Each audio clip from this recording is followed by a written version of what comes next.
Welcome to fantasy நாவல். யாராவது subscribe பண்ணலனா பண்ணிட்டு லைக் போடுங்க. வாங்க கதைக்குள்ள போகலாம்.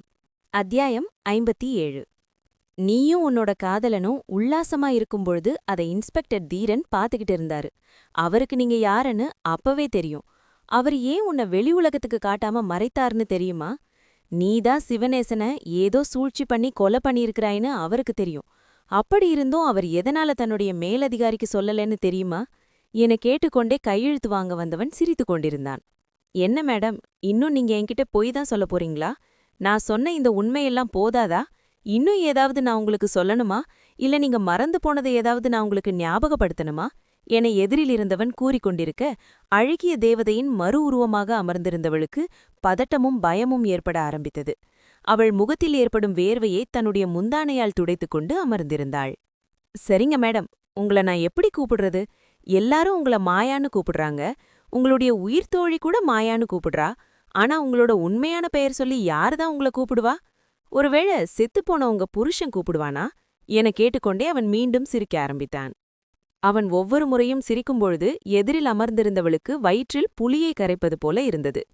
சரி, நீங்க வாய திறந்து பேசுற மாதிரி தெரியல.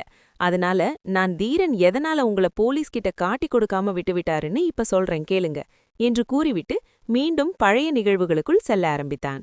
அவன் பழைய நிகழ்வுகளைப் பற்றி கூற கூற இருவரும் ஒரே நேரத்தில் தங்களுடைய கடந்த காலத்தை நினைத்து பார்த்து கொண்டிருந்தனர். மாயா வேறொரு ஆடவனுடன் ஒன்றாக இருப்பதை நீண்ட நேரமாக நின்று பார்த்து கொண்டிருந்தான் தீரன். இவர்கள் இருவரும் வேறு ஏதாவது உண்மையை கூறுவார்கள் என்று எதிர்பார்த்தான். அதை பற்றி எதுவும் பேசாமல் இருவரும் உறவாடிவிட்டு அப்படியே படுத்திருந்தனர். சிறிது நேரத்திற்குப் பிறகு மாயாவின் அருகில் இருந்தவனுக்கு ஏதோ ஒரு அழைப்பு வர அதை அட்டெண்ட் செய்து பேசியவன் இதோ உடனே வருகிறேன் என்று கூறிவிட்டு மீண்டும் வந்து மாயாவை சந்திப்பதாக சொல்லிவிட்டு சென்றான். அவன் அந்த இடத்தை விட்டு சென்று மறையும் வரை மாயா அவனை பார்த்து கொண்டு நின்று கொண்டிருந்தாள். அதன் பிறகு மாயா எப்படி அந்த இடத்திற்கு வந்தாளோ அதேபோல மீண்டும் திருமண மண்டபத்திற்கு சென்றுவிட்டாள். தீரனுக்கு ஒரே குழப்பமாக இருந்தது. இதை பற்றி எப்படி தெரிந்து கொள்வது? மாயாவை சந்திக்க வந்து சென்றவன் யார் என யோசித்துக் கொண்டே இருந்தான். அதன் பிறகு தன்னுடைய பைக்கை எடுத்துக்கொண்டு அந்த ஆடவன் சென்ற திசையில் சிறிது தூரம் பயணித்தான். நிலவின் ஒளியில் மாயா மற்றும் அந்த வாலிபனும் ஒன்றாக இருப்பதை பார்த்து கொண்டிருந்த தீரனுக்கு அவனது முகம் நன்றாகவே நினைவிலிருந்தது. சிறிது தூரம் சென்றதும் ஒரு வீட்டில் அழுகுரல்கள் கேட்டன. அப்பொழுது அங்கு தீரன் வந்தான். ஒரே கூட்டமாக அந்த இடத்தில் அனைவரும் இருப்பதை பார்த்து அங்கு என்ன நடக்கிறது என விசாரிக்க அங்கு இருந்த ஒரு பெரியவர் இறந்துவிட்டார் என மற்றவர்கள் கூறினர். அப்பொழுது மாயாவுடன் பார்த்த அதே வாலிபனை தீரன் அங்கு கண்டுகொண்டான். அதன் பின்பு தீரன் அந்த இடத்தை விட்டு கிளம்பினான். அன்றிலிருந்து தொடர்ந்து அந்த வாலிபனை கண்காணிக்க ஆரம்பித்தான். தீரன் ஒவ்வொரு நாளும் அவனை கண்காணிக்கும் பொழுது ஒவ்வொரு புது புது விஷயங்கள் அவனுக்கு தெரிந்து கொண்டே இருந்தன. ஆனால் இதை எதையும் அவன் சிபிசிஐடியிடம் கூறவில்லை.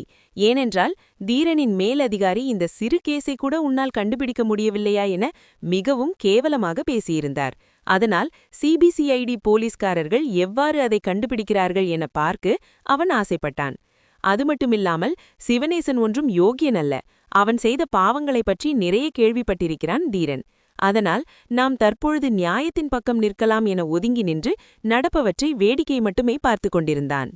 அதன் பிறகு தீரன் இந்த ஆட்டத்தை சற்று சூடு பிடிக்க வைக்கலாம் என நினைத்து தனக்கு கிடைத்த டைரியை சிபிசிஐடி போலீஸ்காரர்களிடம் அவர்களுக்கே தெரியாமல் கொண்டு சேர்த்தான்.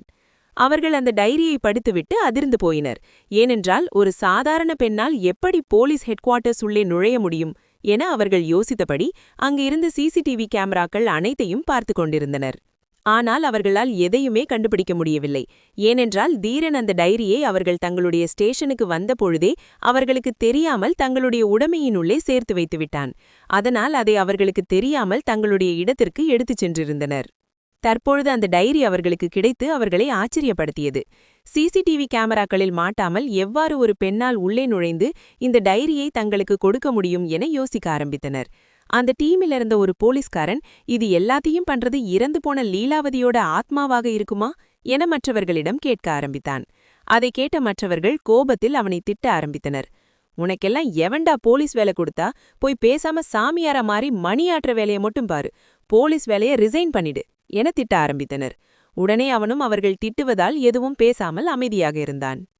நாளுக்கு நாள் செல்ல செல்ல அந்த கொலையில் கேஸில் எந்த ஒரு முன்னேற்றமும் இல்லாமல் அப்படியே இருந்தது. அதன் பிறகு சிபிசிஐடி போலீஸ்காரர்களின் மேலிடத்திலிருந்து அவர்களுக்கு அழுத்தம் அதிகரிக்க ஆரம்பித்தது.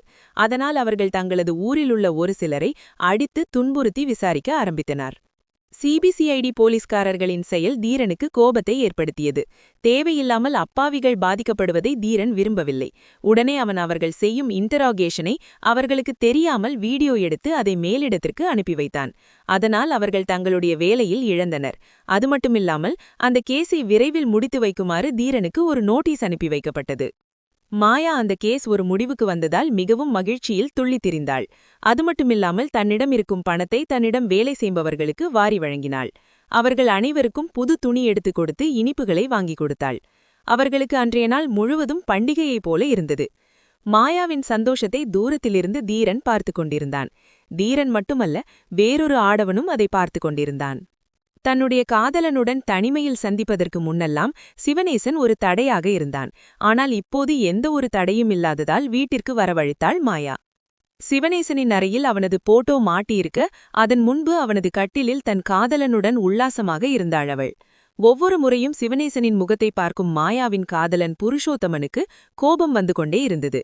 அதனால் அவன் மாயாவிடம், எதுக்காகடி இவன் போட்டோவன் 4 மூலையிலையும் மாட்டி வச்சிருக்க? இவனை பார்த்தா சந்தோஷமா இருக்கிற எண்ணமே வரமாட்டேங்குது. இதுக்கெல்லாம் ஏங்க கோவப்படுறீங்க? நாம 2 பேரும் சந்தோஷமா இருக்கிறத இவன் பார்த்துக்கிட்டே இருக்கணும். அதனாலதான் நான் இந்த போட்டோவை இங்க மாட்டி வச்சிருக்கேன். உனக்கு என்ன பைத்தியமா புடிச்சிருக்கு?